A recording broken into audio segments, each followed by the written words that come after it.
Hello, this time on Sitrep, an audacious attack killing more than 30 people and injuring thousands. How was the plan coordinated for Hezbollah devices to detonate in Lebanon? Also, Russia has lost at least 15 warships since its full-scale invasion of Ukraine, but it hasn't stopped it carrying out significant maritime exercises and launching a new department to strengthen its power at sea. So, to menace or to meddle, what are Russia's maritime intentions? We'll hear from two Royal Navy veterans, one who's analysed the intricacies of modern conflict, the other who's seen it all from Moscow. And it was one of the most iconic campaigns of the Second World War. We'll hear from our reporter in Arnhem to mark the 80th anniversary. Sitrep with Kate Chabot. Now, attentive listeners might have noticed I said last time that Mike might be up a mountain in the Lake District and unable to join us. That is, in fact, the case. He's incommunicado at any rate. So I'm delighted to welcome back Professor Peter Roberts. Peter is a former Director of Military Sciences at the Royal United Services Institute. He served in the Royal Navy for 23 years and is a Senior Associate Fellow at the University of Exeter. Peter, welcome back. Good to see you. Let's start with the attacks in Lebanon then, detonating pagers and walkie-talkies carried by Hezbollah. Right, so thanks for having me back, Kate. It's really interesting because it appears from multiple sources that Mossad, listeners will know that's Israel's spy agency, placed explosives in pagers belonging to Hezbollah militants and also in two-way radios, and then detonated them in an audacious attack, as you called it.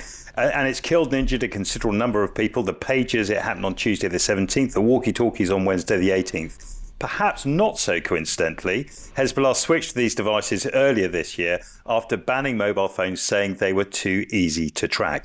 Well, let's find out a bit more about the intricate planning that would have got into this with former Army Intelligence Officer Philip Ingram.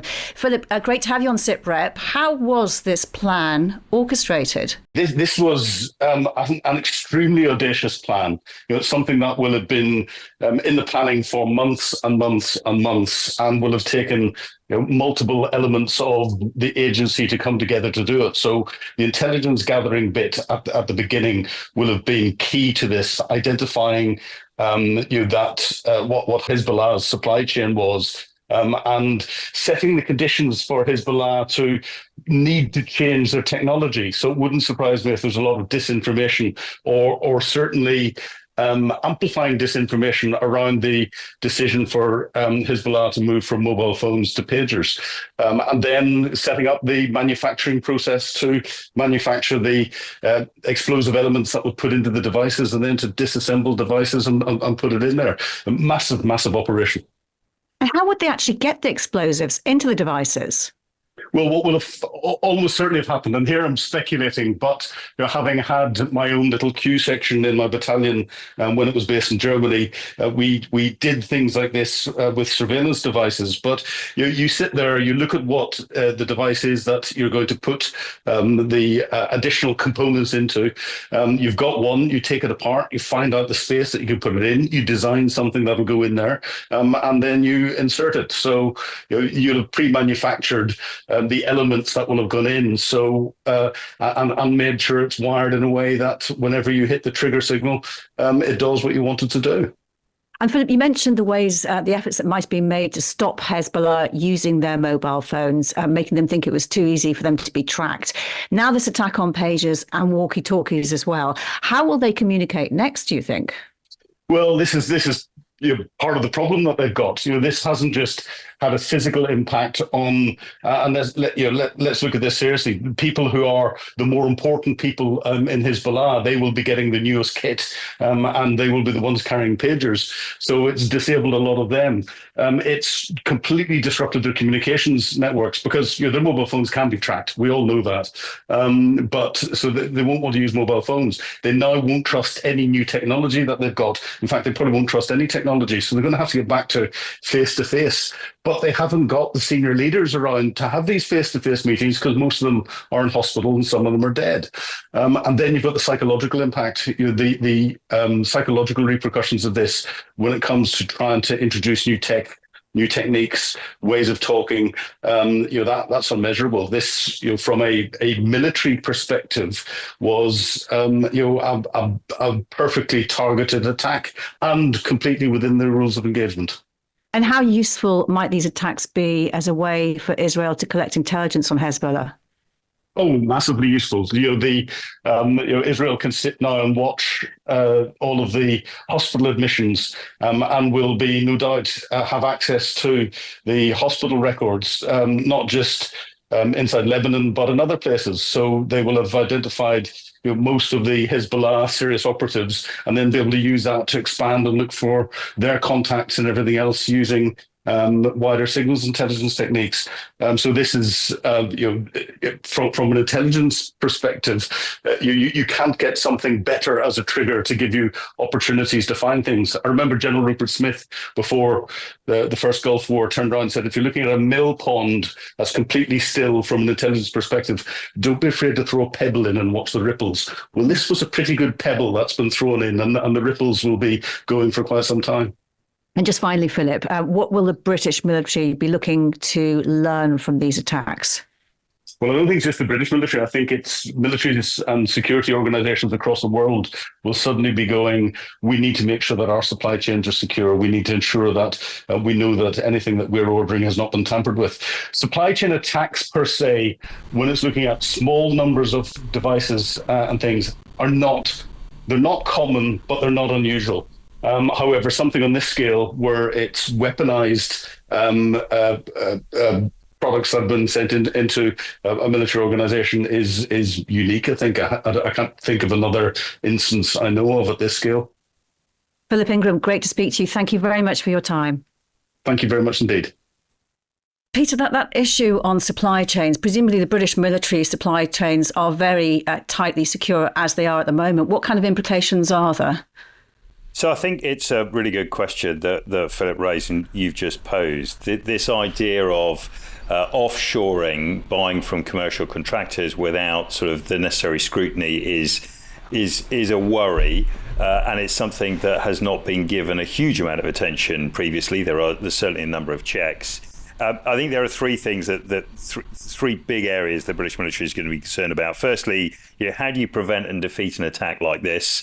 Preventing mass purchases of devices, preventing this kind of direct attack is going to be really important. So there'll be some process stuff that comes out of that. Secondly, there'll be some technical elements that they need to look at about supply chain, how to validate, how to secure new devices when they come in, looking for weaknesses and seeing how they might be exploited. And the third point about this, which I think will worry quite a lot of people, is this is a different kind of warfare. It's an evolution that we've seen in how to inflict casualties on the adversary. Previously, this has been sort of assassination, but this is assassination on a mass scale.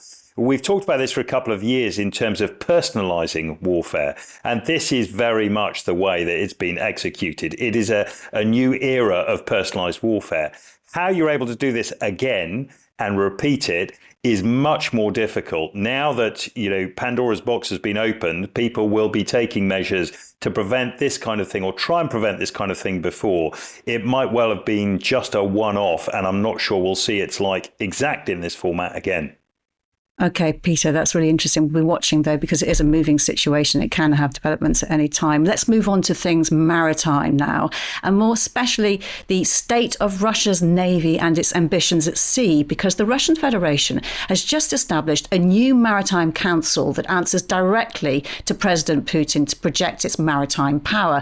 It's also just conducted one of its most important operational and combat training events so far this year. It's called Ocean 2024, and it's done it again with China. We're joined now by another Royal Navy veteran, John Foreman, CBE, who was UK Defence Attaché to Moscow until 2022. John, welcome back to Sitrep. Good to see you. Let's start with that exercise, Ocean 2024. What can you tell us about its significance? Because it's one in a number of recent maritime exercises conducted by the Russian Federation with China. Yeah, sure. Well, thank you for having me back. I think the Ocean Shield series started maybe 3 or 4 years ago, and they tended to rotate it around the various fleet areas. I think this is the first time we've seen a modern Russian naval history of actually an attempt to try and do a naval exercise across all the fleet areas. So we've seen it in the Baltic, we've seen it in the Northern Fleet in the Pacific, and also seen it in the Caspian and some internal waters and around about St. Petersburg. So it has significance on its scale. I think, as you've noted, the working with the Chinese, that's also been a theme over the last 3 or 4 years. They've sent joint squadrons over towards Hawaii. They've circumnavigated Japan. So I think it had 3 objectives. First was to demonstrate to the West that the Russian Navy still exists and still has capability. And he noted that they redeployed submarines from the Northern Fleet to the Pacific Fleet, a ballistic missile submarine, a nuclear submarine, just to remind us they have a credible under-ice capability. Secondly was this pan-Russian exercise, which I haven't done for a while. And thirdly was to re-establish some maritime skills, which I think have atrophied over recent years, in particular anti-submarine warfare, anti-air warfare, and anti-surface warfare, as we've seen atrophy the Black Sea area. And Peter, in what kind of state would you judge the Russian surface fleet to be in the moment? Because it's all been pushed out of the Black Sea, hasn't it, in its war with Ukraine? Right. It's interesting to look back. The Russian surface fleet has never been the premier element of the Russian Navy. It's always been focused on their nuclear submarine capability, which is where they can really believe they make a difference. Whether it's in the under the ice in the Arctic, whether it's in the Atlantic, whether it's in the Pacific, their submarines are the thing they hold dear. Their surface fleet is a sort of addition to that, and they don't really care about carrier power at all as such. We have made quite a big thing of it in the Western media, but for them, it's almost immaterial. The key for them is range and strike. And I think what John has said is absolutely true. What's interesting, though, is how we've seen this change. So if you look at Russian exercises between 2015 and 2022, it was all about strategic signaling. It was all about sending a message, specifically to the United States about how they wanted Russia to be perceived. Since the disasters that have befallen the Russian Navy in the Black Sea, we've got a very different look and feel about naval exercises. So this is about tactical development, exactly as John said, going back to really rebuild some of the basics that Russia needs to do, doing it alongside China, which they'll find extremely helpful, but also to give the politicians some confidence that their navy still functions, because all they've heard about, aside from patrols and all the rest of that stuff of submarines, all they've heard about is the loss of ships, the inadequacies of naval infantry, the paucity of protection around ports, the inability of ships to protect themselves. So these things will all worry them, and there's a lot of this which is about the relationship between the Russian naval leadership and the senior levels of the Kremlin. And to that point, John, can you just tell us a bit more about this new council, the Maritime Collegium? Why is it being set up now? And what does it tell us about Russia's ambitions or the way it wants to be seen at sea? Yeah, sure.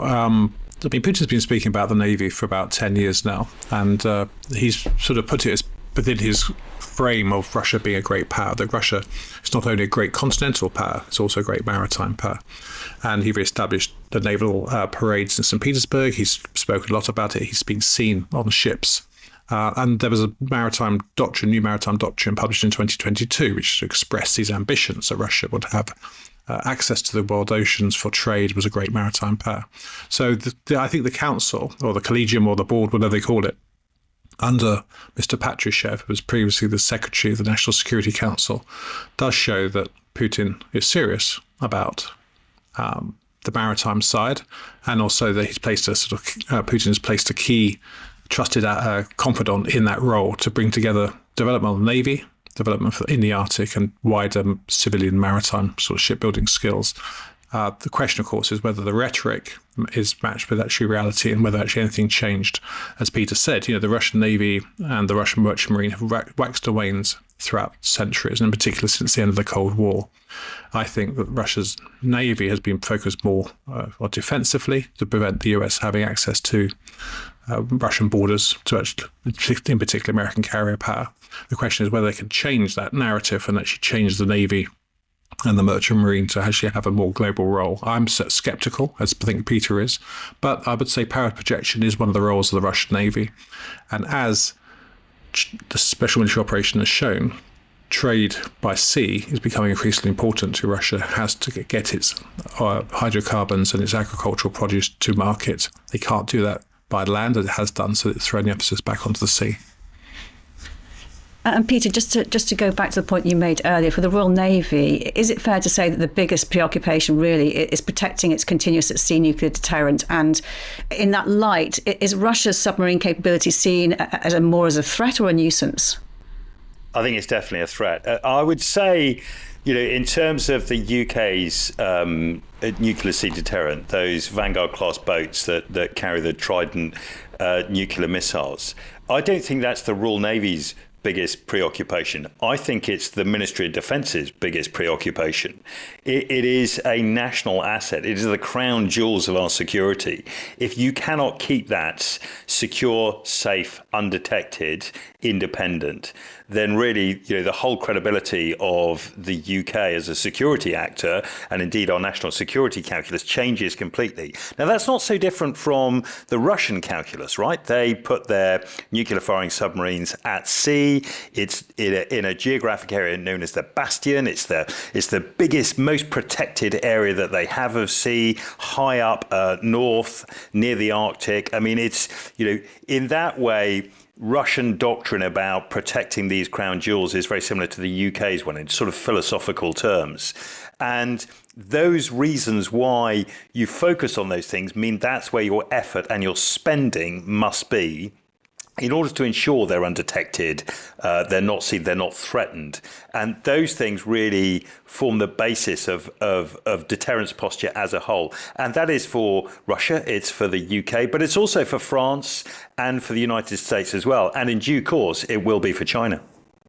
And John, I'm interested to touch on something that's got a lot of prominence more recently. The United States has detected increased Russian military activity around vital undersea cables, raising concerns about the vulnerability of critical communications infrastructure. Can you tell us a little bit more about this highly secretive GUGI directorate? What is it exactly and how does it operate?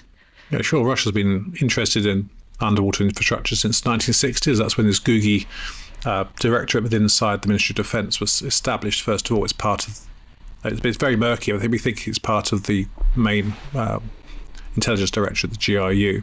And also the Russian Navy has underwater research assets as well, which Peter and I will remember from our time at sea, going around doing nefarious activities, surveying the seabed and doing research. But I think if you look at Russia's approach, you can't actually challenge Americans and NATO conventionally at parity. So it's invested in these asymmetric activities, capabilities to interfere perhaps with energy and telecommunications infrastructure. And Russia's investing heavily at present in those capabilities. There's new submarines, new deep diving submarines. There was an accident a few years ago on one, which killed some of their specialists. And the head of the GUGI research department himself died quite recently. So it's been a consistent Soviet and now Russian area of investment. I think it's a real threat. It's a real threat. And not just me saying, I think NATO's also recognised it and established a new centre within SHAPE to actually focus on this, to actually work out how do we do better to protect our key infrastructure underwater. All right, John Foreman, it's been great speaking to you. Thank you so much for appearing on Sitrep today. Thank you. And Peter, what kind of challenges is it posing to the UK's protection of its undersea cables? Well, it's massive. The ability of Russia to dive deep and do exploitation, to listen in to signals, is well known. In fact, it was an operation first done by the United States Navy with a submarine back in the 1960s, where they listened in to Russian cables. So, there is a long history of being able to do this. Russia undoubtedly is the lead actor around the world with the capability to do this, but it also has the capability to sever cables. So we saw Nord Stream 2, the ability to cut a pipeline to stop supplies of whether it's oil or gas or electrons carrying critical data and banking information and secure communications and just phone lines to phone your auntie in Australia. All these things are held at risk.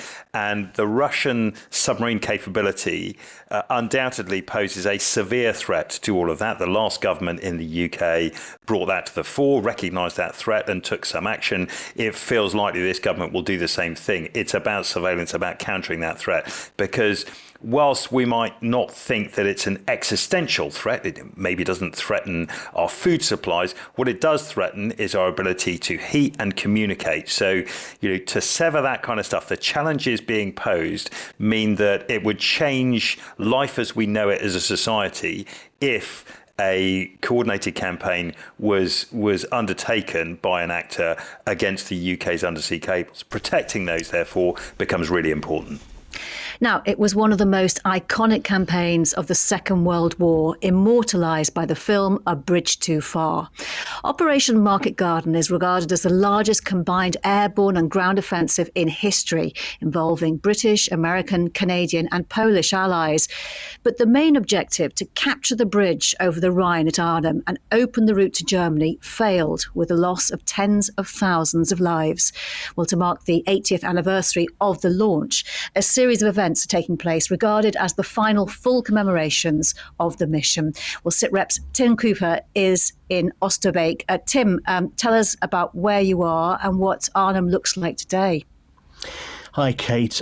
Where I am today is somewhere very special, I think, actually, and very interesting. And a couple of days ago, when I first got off the plane, drove down here, I had to stop and get out and have a look around, because I was so taken with the fact that virtually every house, virtually every shop and business and lamppost has a maroon banner on it with Pegasus, and in honour of the British landings 80 years ago. This is a community that is so swept up in commemorating what happened 80 years ago. There's a lively atmosphere, there's a wonderful atmosphere, and I've been speaking to lots of British troops who are out here, British visitors, and most importantly, Dutch people themselves. And they, without an exception, say everybody's delighted that lots of people have come out here to commemorate, and that this is vitally important for this part of Holland. So, Tim, remind us a little bit about the history. Operation Market Garden was deemed a failure, wasn't it? What went wrong?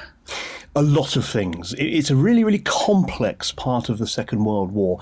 Basically, this is what happened. Montgomery wanted a thrust in across the Netherlands and across the Rhine into Germany.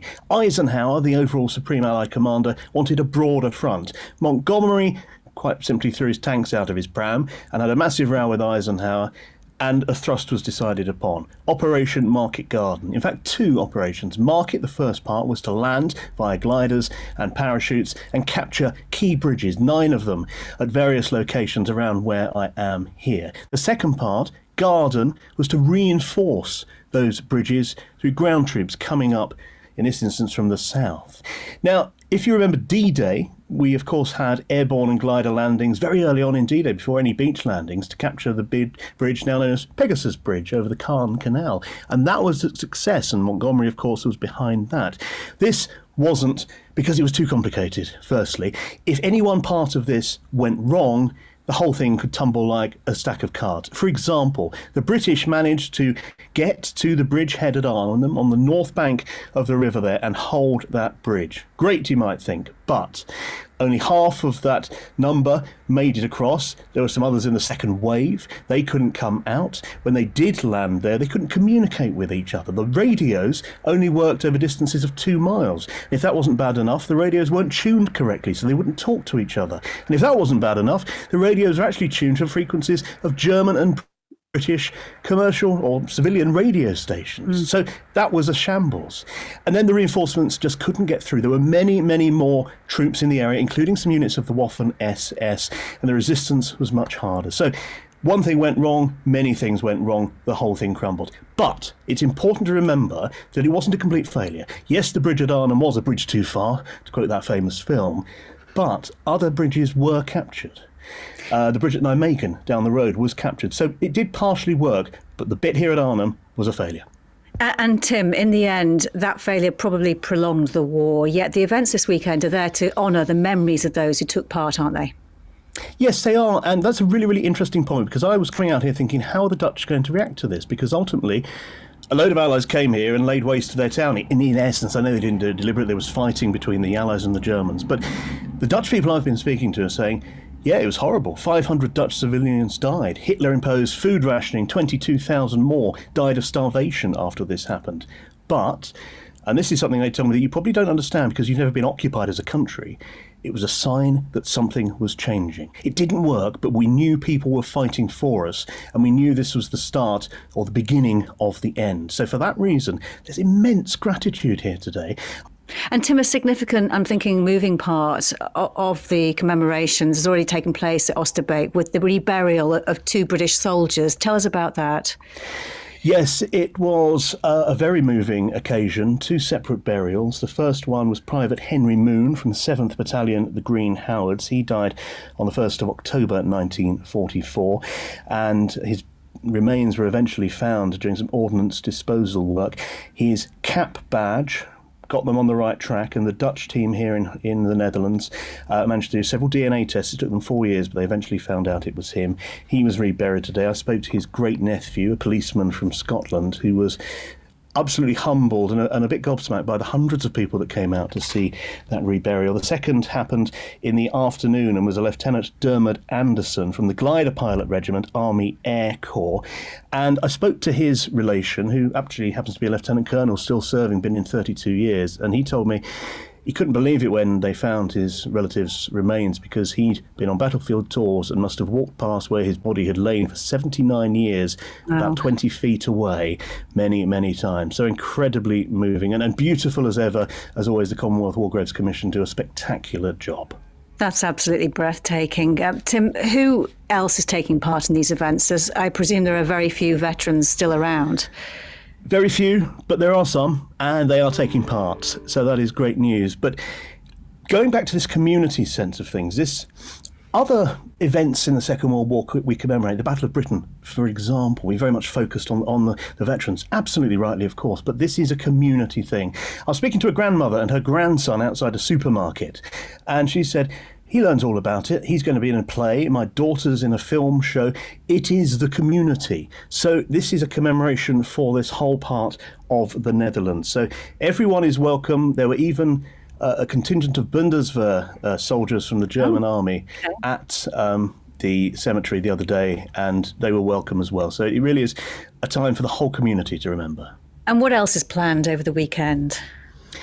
Well, the big spectacle will be a parachute drop onto some heathland with lots of personnel taking part from the United Kingdom, 16 Air Assault Brigade Combat Group spearheading that. So that's going to be spectacular. And there's a formal commemorative service on Sunday. But if you like watching parachute drops, and they are absolutely spectacular, then you can tune into that on Saturday morning by looking on your BFBS Forces News Facebook page, or look for BFBS Forces News on that there YouTube.